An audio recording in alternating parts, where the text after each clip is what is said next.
Hello and welcome to yet another session of our special podcast.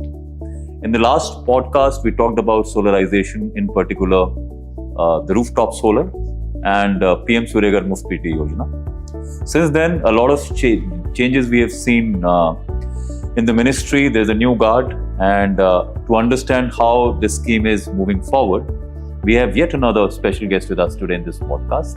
Joint Secretary, Ministry of New and Renewable Energy, Mr. Dinesh Jagdale. Welcome, sir. नमस्कार. नमस्कार. तो sir, जैसा कि हमने पिछले podcast में बताया था कि how the world is moving towards solarization, and in particular when we're talking about the rooftop solar and PM Suryaghar Muft Bijli Yojana. So what is really happening now? You know, there's been some time when we last talked about this scheme in particular. First of all, let me congratulate the citizens of this country for showing a very overwhelming response to the PM Suryaghar Muft Bijli Yojana scheme. Today is the 145th day since the scheme was launched by the Honorable Prime Minister. And since then, we have seen an excellent response. As you know, the initial registrations were massive in terms of within a month we had achieved more than 1 crore. But over a period of time, and as we see, the scheme has got further response. We have more than 1.27 crores registrations that we have received, out of which more than 12.5 lakh consumers have already applied for the benefit of the scheme. And within this short period of time, the scheme has seen more than 1.65 lakh of installations that have already happened. So there has been good response. The scheme has been moved well. In this journey of very short journey since the scheme was launched, we have tried to release all the basic guidelines that are required. We have tried to really get a interaction with a lot of stakeholders, with distribution companies, with vendors, with consumers. And we have overall felt that the scheme has a lot of potential across all the states in the country. You know, out of all the 36 states and union territories, every state has got an application. So, but are we geared up in the sense that the system is geared up to the amount of registrations we are getting, like you said, more than 1.2 crore versus the actual implementation? So is there a time lag or there's an infrastructure problem? What exactly is happening? So what has happened is, obviously, as the scheme was launched, you are aware that the elections came, and then there are certain restrictions in terms of the release of subsidy, because obviously the election code of conduct, we can't release the subsidy part.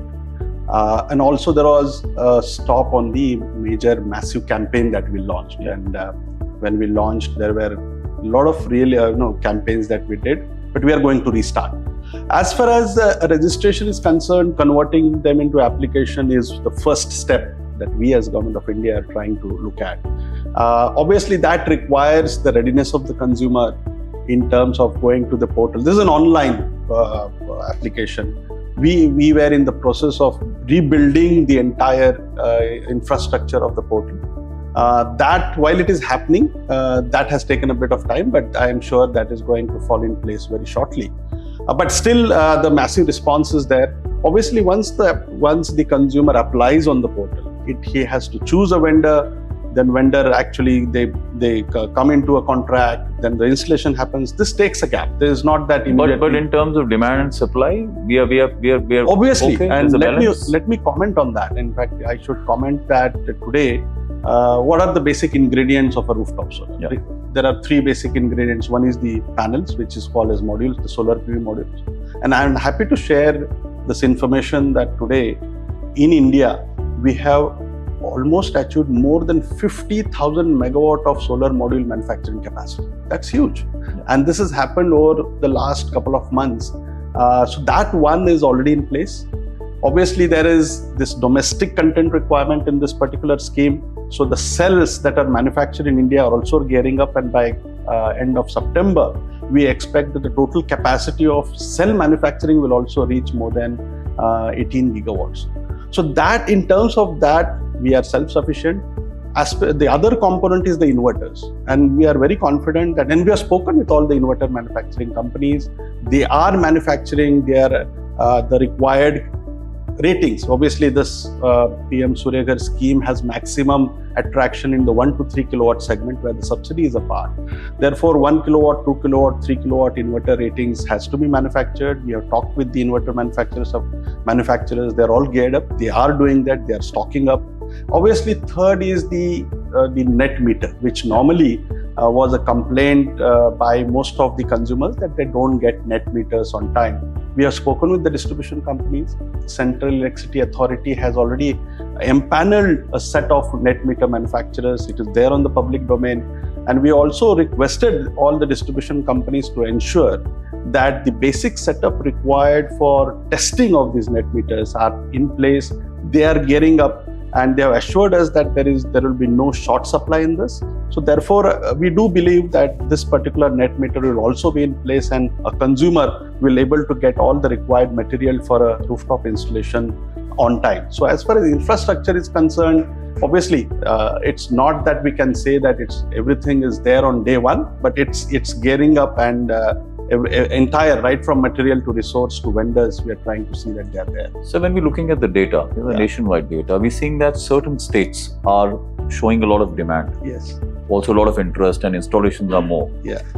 How is that one state is more active? Is this to do with the DISCOM, integration of DISCOMs, or more vendor from that state? Why exactly that difference between one state versus the other? Absolutely. Obviously, it's more of awareness of a consumer. Yeah. It's also more of how the state regulatory process is evolved. What we have seen is that even in the earlier phase of the scheme, we call it phase 2, we have seen a massive response from the Gujarat state. They were number one, and they're still number one. Even in this scheme, we see a massive response from the Gujarat consumers. Obviously, it comes from the basic understanding, awareness of consumer itself, but it also depends a lot on how the distribution company assists the consumers in the entire process. But what has happened through PM Surya Ghar, and that is where the uniqueness of PM Surya Ghar comes in, this particular scheme has really brought the entire country onto one platform. It is a PM Surya Ghar Muft Bijli Yojana across all the states and union territories. And we are talking to all distribution companies. The portal now is linked with all the 86 distribution companies of this country. There are 86 distribution companies, and most of them, more than 70 DISCOMs are now live on the portal itself. So that brings in clarity in terms of a consumer. When he applies, he has his own DISCOM, he can select it. The second thing is, which I should really specify in this podcast, is that the technical feasibility requirement, which normally was a constraint and a time-taking process. Most of the states, and I think the number that I remember is 25 states have now waived the feasibility requirement. What does that mean is, as a consumer, when I apply, I don't have to go to the DISCOM to ask whether the rooftop installation on my roof is feasible. If it is up to 3 kilowatt, it's deemed approved. Therefore, that feasibility waiver is given as a waiver. Now, that has become an enabler for a consumer to now go and install at a rapid pace. So that is one of the very key reform that Ministry of Power has issued under the consumer rights rules of electricity. So that is one particular aspect which is very important and key for the progress of this. We also saw a lot of banks joining in. Yeah. And the huge impetus for the scheme, where all the banks, came out with their set of schemes. So how's that is affecting the entire scheme? That I see a major change in the way the banking structure is now. Banking entire fraternity is looking at renewable energy. Why I say renewable energy? Because this is the beginning. When a bank actually is able to give a loan to a consumer, it is going to create a massive change. So what has happened through this scheme is that, and I should thank the Department of Financial Services, Government of India, and all those PSU banks which have been public sector banks, which are now a part of the scheme. So what this scheme has brought in, that a consumer today, if he is applying for a rooftop project up to 3 kilowatt rating, he is eligible for a loan up to 90% of the project cost, with an interest of 7%, as low as 7%. And this is what I think is a change maker for getting this scheme to the consumer and across all ranges of consumers. So 7%, 90% of the total project cost, and for a period of 10 years. So what does this mean is that the EMI that he has to pay is absolutely less than the savings he does. So therefore, through his savings, what are accrued by installing a rooftop, he is able to pay the EMI, and also he is to save money.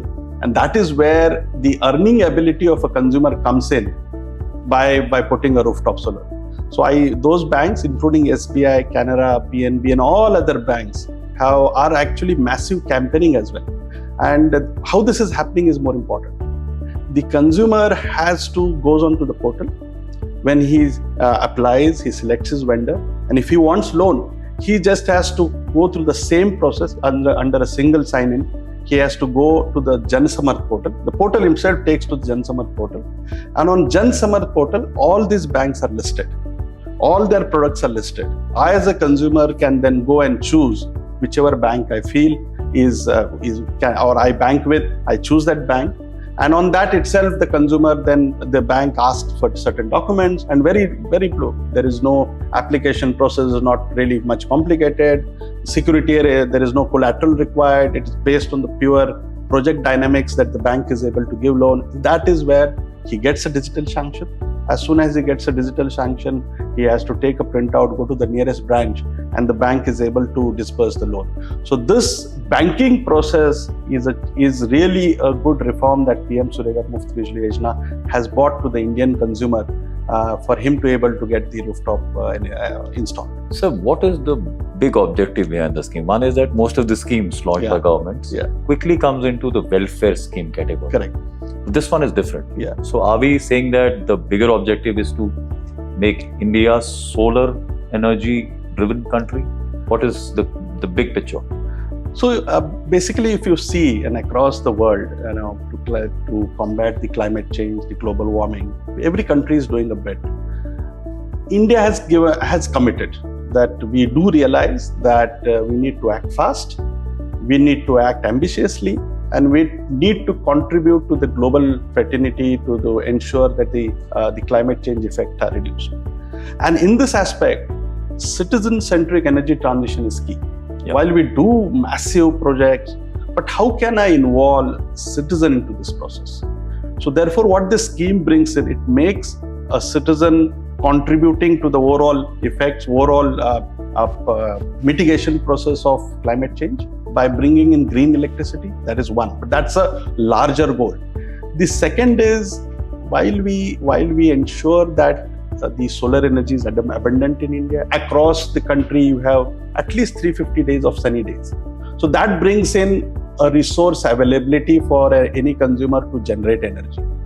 Now, when he generates energy on his own, he consumes it there and there itself. So he is making himself energy independent.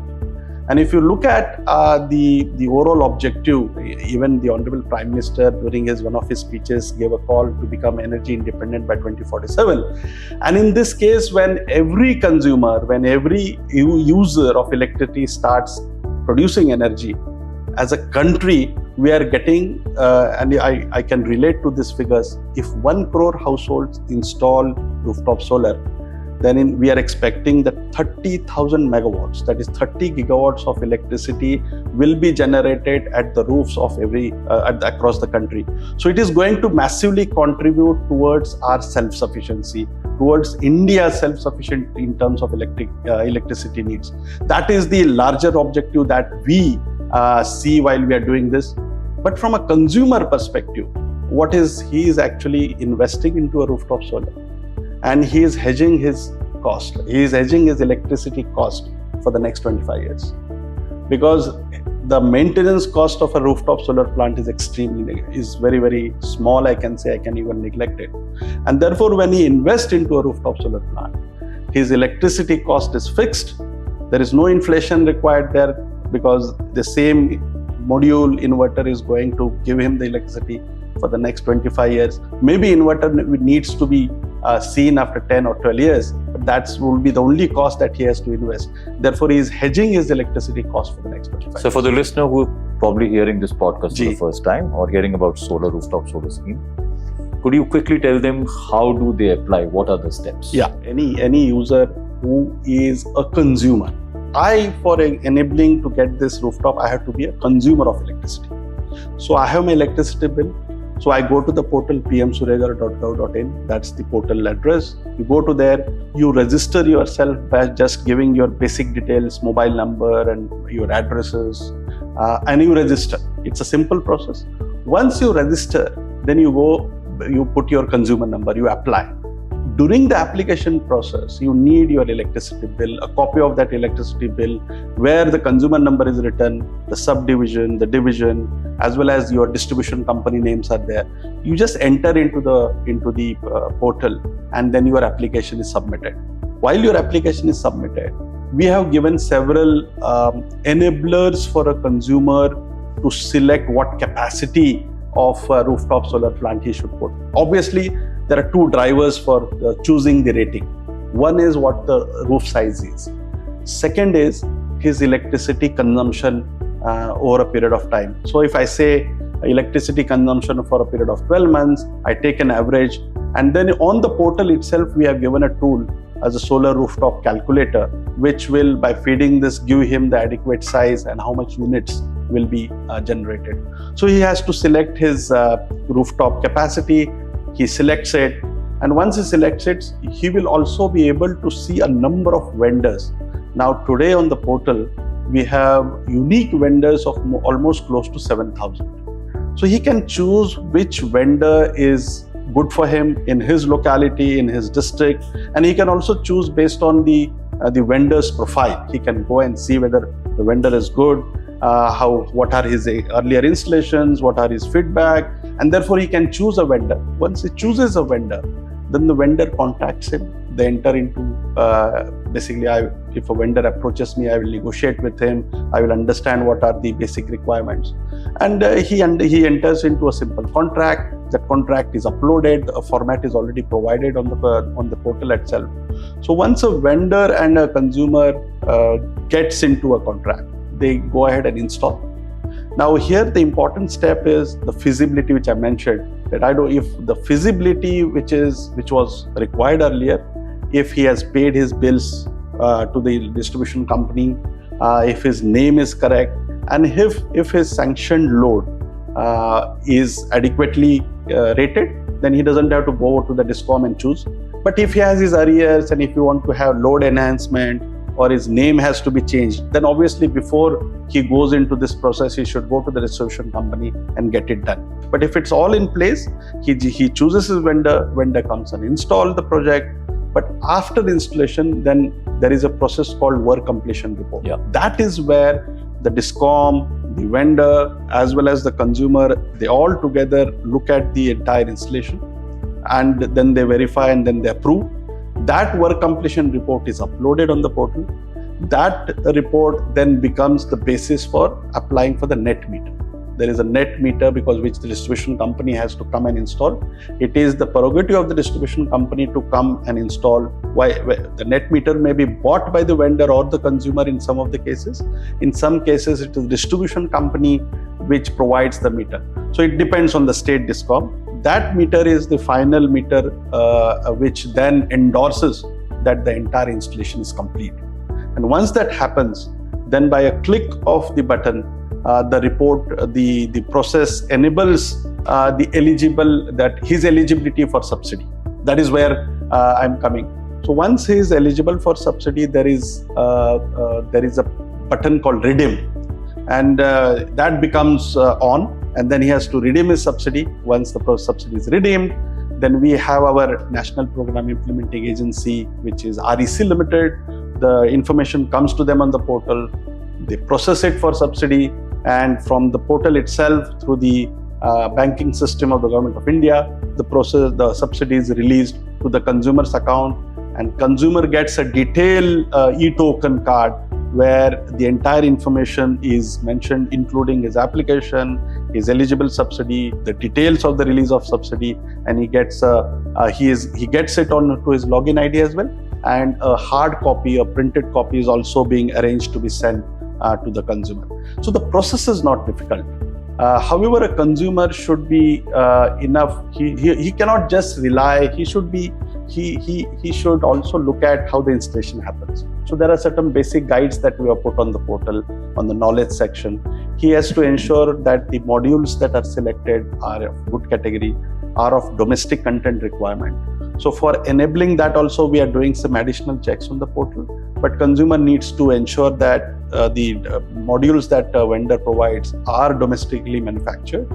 Plus, he should also be savvy about the overall installation. This is a basic checks he need to do. Yeah, but to sum it up and to simplify for all the listeners here, what you're saying is that go to pmsuryagar.gov.in. Yeah. That's one portal, and then everything is online. Everything. The entire process is online. Absolutely. So you go through the process, and then things will happen automatically. In between, you'll have to keep a little rational on what you're choosing versus you want to. This is fantastic. You know, if one could.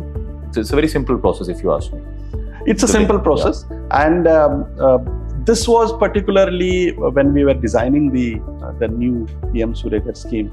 The mandate was that we should make it online. There should be no face-to-face contact as much as possible. So therefore, the only face-to-face contact here is between consumer and vendor. And at the time when he has to come, he completes the installation, is the DISCOM officials, which comes for net metering. How big is the subsidy incentive in the entire scheme of things? Because we've been hearing murmurs that saying that if you don't need subsidy, let's keep it for people who need subsidy. Yeah. So what's happening there? See, what we're trying to do is, if we look at the total Indian database, there are 26 crore electricity consumers as per the latest data that we have been provided. Now, out of this 26 crore electricity consumers, 90% of the consumers are below 3 kilowatt capacity. And that's the reason why 3 kilowatt and therefore that's why 3 kilowatt. Therefore, what we thought is that, and once we say that they are of the lower capacity, that means their electricity consumption is less. Yes. Now, if electricity consumption is less, that means his needs and his lifestyle is maybe we can call it small and medium class family. So as far as our effort is concerned, and we talk of a 1 crore, obviously 1 crore is first come first serve basis. Obviously, we know that there are 26 crore electricity consumers, but the subsidy, there is a limited subsidy. The total overall outlay of this subsidy is 75,000 crores, but 65,000 odd crores is for actual subsidy to consumers, and then the balance 10,000 crores are for the ecosystem that is required to manage, maintain, promote the scheme. So in this effort of reaching out to maximum households, what we thought is the subsidies should all reach out to those who need it. And how do we control it? We can't control because it's purely a consumer choice that he wants to go to a rooftop solar. But then if I don't want to we have never put any condition about his income or about his rating, about his sanction load. Any consumer in this country can go and install the product. So what we thought is, and learning from the previous interventions and that were successful, we have seen in the case of LPG where surrender your subsidy. So we thought, why not? We should bring in a concept where give it up. Now, what does give it up mean? That if I feel that I'm eligible and I have the capability to install a rooftop project on my rooftop without any government assistance, I will do it because I am a customer who needs green electricity. Irrespective of whether I get subsidy or not, I should do it. So there are many class of consumers who are more savvy and who try to do it by giving it up. So therefore, what we have provided on the portal is an option that to give it up. Once I click that give it up, what does that mean is that I don't need subsidy. I will still go ahead and get all the process done. The DISCOM will come and net meter my installation, but I will not apply for subsidy. So that's a provision that is given. Now, what does it mean is that this person who is giving it up is making a way to another consumer who needs it and who is really in need, because the total cost of the rooftop solar plant, and if we take a simple case of a 3 kilowatt, for example. Now 3 kilowatt probably can range anywhere between say 1.4 to 1.5, 1.6, depends. And I don't want to restrict by saying a number, because it also depends on how the roof is, what does he choose as the configuration. Therefore, it is purely the cost is between a consumer, what he desires, what he wants, and how he negotiates with the vendor. But we are giving subsidy of 78,000 rupees. Now, if you look at, it's a substantial subsidy that the government of India is providing. And in few states, and I should name it here, there are few states like Uttar Pradesh, Assam, Goa, they are coming up with their own over and above subsidy. That means a state government is also providing an additional subsidy over and above 78,000 rupees. That's good for the consumer, because in that case, his equity, or his contribution into the project extremely reduces. And therefore, his payback is as fast as within a year as well, maybe less than a year. So in that case, it becomes every consumer, it becomes very, very affordable for every consumer. So in that case, our effort is that, and we are not making it as it's a pure voluntary give it up program. But I do expect that the maximum class which can afford the rooftop solar installation can do it. So what sir is saying that to all the listeners, if you are interested in solarization, it's a good step. You want to generate your own electricity. So with or without subsidy, you should go for it. Absolutely. And on the lighter side, sir, now that every business has its lean periods, and now with monsoons hitting, is this a holiday for all the solar companies? See, if you look at India, while monsoon, it's not uniform across the country. That's how how Indian diversity also plays an important role in the overall economy. While we see the monsoon very, very severe in states like in southern western states, but on the other part, you still have the monsoon is yet to reach, or it's not that as severe. So installation continues. And I was just looking at the data. We are getting daily, looking at all the data from 13th of Feb till now. There are only 4 to 5 days where there is no reported application. Anyway, a reported application was not there during these days because we had taken the portal for servicing for that upgrade. But the installation is almost there on all days. So yesterday's we have almost close to 3,500 installations happened. So this, we are trying to see that this increases further. It's not even 4 months since the scheme was launched, and it's 5th of June onwards, the election code of conduct was over. Since then, and I must say to the listeners here that we really couldn't release the subsidy earlier. But after completing the due process of approvals, once the election code of conduct was over, we have already almost processed more than 60,000 cases, 60,000 applications for subsidy, out of which I'm sure maybe around 20,000 households or consumers must have already received the subsidy in their bank account. And it's a daily process now. So that's an important step that we have achieved. Monsoon will slow down in some cases, but I'm in most of the cases across the northern and eastern part, it will still continue. And also, sir, because it's such a huge scheme, impacting crores of people, there has to be and there will be certain amount of feedback and complaints and grievances. Yes. So how are we dealing with that? No, that's an important part of our process. We see grievances coming into us, grievances at various levels. So we have now, the National Program Implementing Agency has set up a grievance redressal process. Obviously on the portal we have a ticketing system where for any grievance there is a ticket raised, and based on the ticket then we have a team of under the PMU, the project monitoring team, which then analyzes, tries to resolve and gives back the feedback either through the call center or through the email based on how the grievance was raised. But we are trying to gear ourselves up. I can't say that we are fully geared up at this stage. And my apologies if some consumers had, there was a delay in response to them. So this is going to be a massive exercise. Today we have 7,000 vendors. We will have to increase it to 10,000-15,000. And every 10,000-15,000 will have multiple teams. Capacity building is huge, is a must here. Training is must. We expect around 3 lakh people to get trained very shortly. And ministry is raising a capacity training program through the skill development, through our institutes.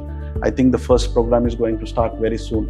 So this particular scheme also, while creating vendors, creating entrepreneurs, we are also skilling people.